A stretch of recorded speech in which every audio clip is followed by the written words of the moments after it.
channel. So today I'm going to be showing you how to make aguachiles. Every time I make these, I get a lot of questions on how I do it, and so I decided to show you guys. They are very simple to make, and they are Gava's favorite. We usually do have them in the summer just because it's a cool dish. So if you want to go ahead and learn how to make aguachiles, go ahead and keep watching. Okay, so we're going to go ahead and start off by going over the ingredients that you're going to need for the aguachiles. First off, we're going to need a couple of bags of these shrimp. I like the Walmart kind, one because they're affordable and also because they're peeled and deveined. And if you've ever cooked shrimp, you'll know that deveining shrimp is a pain in the tush. So today we're going to be using about 5 of these. They're already out of the bag because we're defrosting them at the moment. You are also going to need some purple onion, a whole crap load of limes. This is just part of what we got, but a lot of limes, cucumbers, and then also cilantro and chiles, and then also an habanero if you're feeling brave.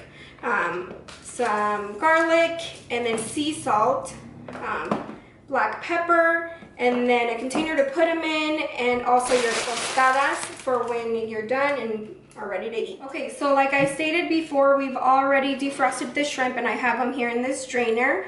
And again, I just want to let you guys know this is how I prepare aguachiles. I really don't think there's a right or wrong way to do it. This is just how I like to do it. So again, I got the shrimp from Walmart in those bags. They're defrosted, and like I mentioned, they're already deveined, so the little vein that goes behind their back is already gone. They just have the tail on. The rest of the shell is already off, so all you have to really do is take off the tail and put it in your container. To make this less messy, I like to grab a plastic bag and just put the things that we're not going to use there for the garbage. Also because I like to take it out of my house right away so it doesn't stink up my garbage, because seafood really tends to do that. Okay, so again, it's already deveined, and we are taking just the tail off, and you can do that by squeezing it, and it just pops right out. And you're going to do this over and over again. Okay guys, so now we've taken off the tails, and we're just going to go ahead and rinse out our shrimp with cold water. It's very important that it's cold water.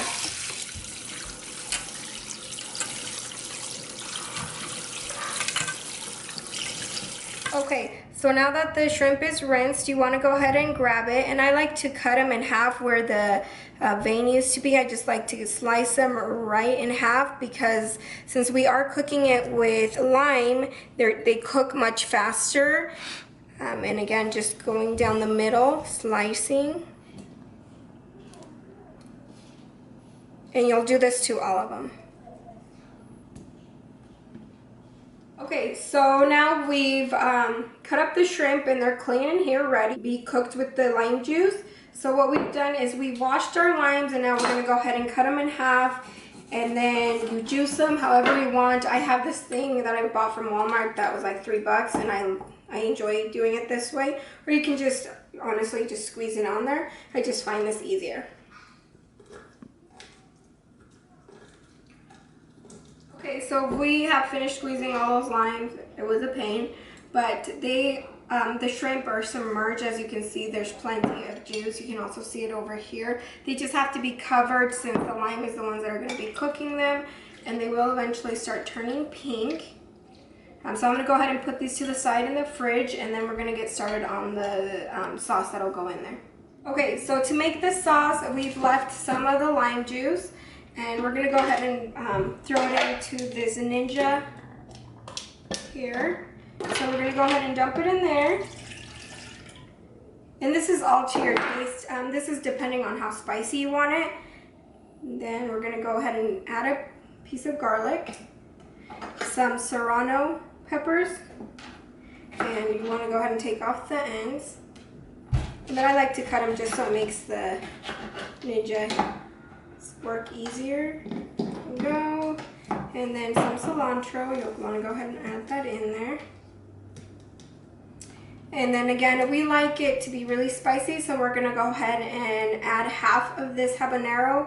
I like to start off with half, because if it's too hot, depending on the pepper, and we'll just leave it at that. If not, I'll add the rest of the half.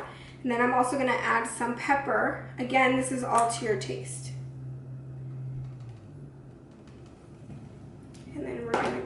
put the top. And you can also do this with the blender. I just prefer the Ninja.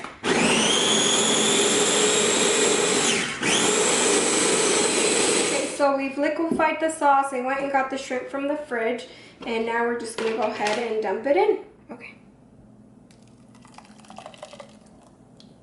Okay.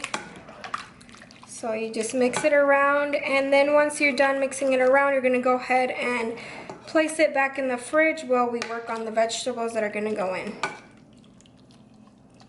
Okay, so while the shrimp is in the fridge still cooking with the lime juice, we're gonna go ahead and grab our cucumbers and we're gonna start cutting them and peeling them. So you'll wanna go ahead and peel.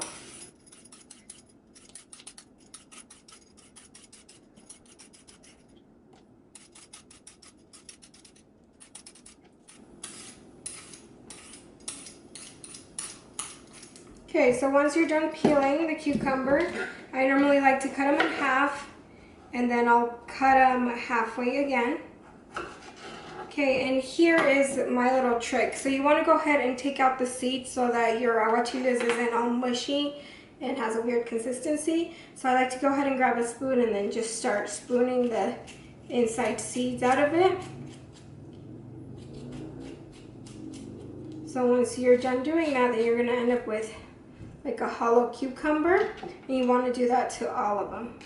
Okay, so we've rinsed out the cucumbers again. They're hollow on the inside, and now we're just gonna cut them into half moons like this, and you're gonna want to do that to all of them, so they're gonna end up in pieces like this.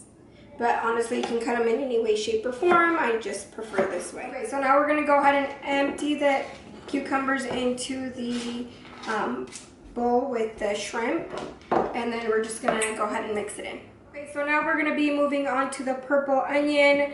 I've peeled them, and now we're just gonna go ahead and cut them in half, and then from there we're gonna be cutting half moons. I like to do this as thin as I can.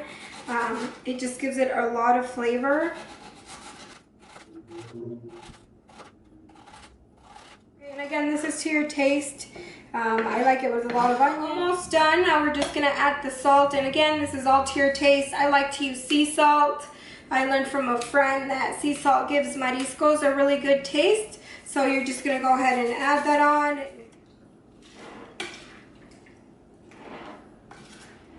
You're gonna go ahead and put it back in the fridge. Okay, and again, you can tell that it's cooked because the shrimp is pink. I don't know if the camera is really focusing, but as you can tell, it's pink, not gray anymore, so that means that they're done. Okay, so now I'm going to show you two different options of actually preparing the aguachiles with the tostadas. Again, it's all in preference. Some people like to put mayonnaise, so you would just grab some good old mayonnaise and spread it on your tostada. And then you'll go ahead and grab some of the aguachile and put it on top of that tostada.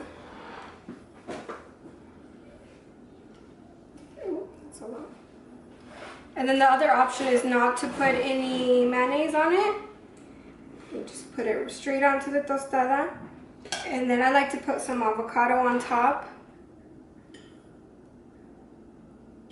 And then it's good to go. If it's not spicy enough for you, you can go ahead and add some Valentina, some huichol, just depending on what you're wanting to do. But this is the finished product. Okay guys, so this is the finished product. Again, aguachile, this is just how I prepare them. I hope that you guys like this video and enjoy them. If you like it, go ahead and give me a thumbs up, and don't forget to subscribe.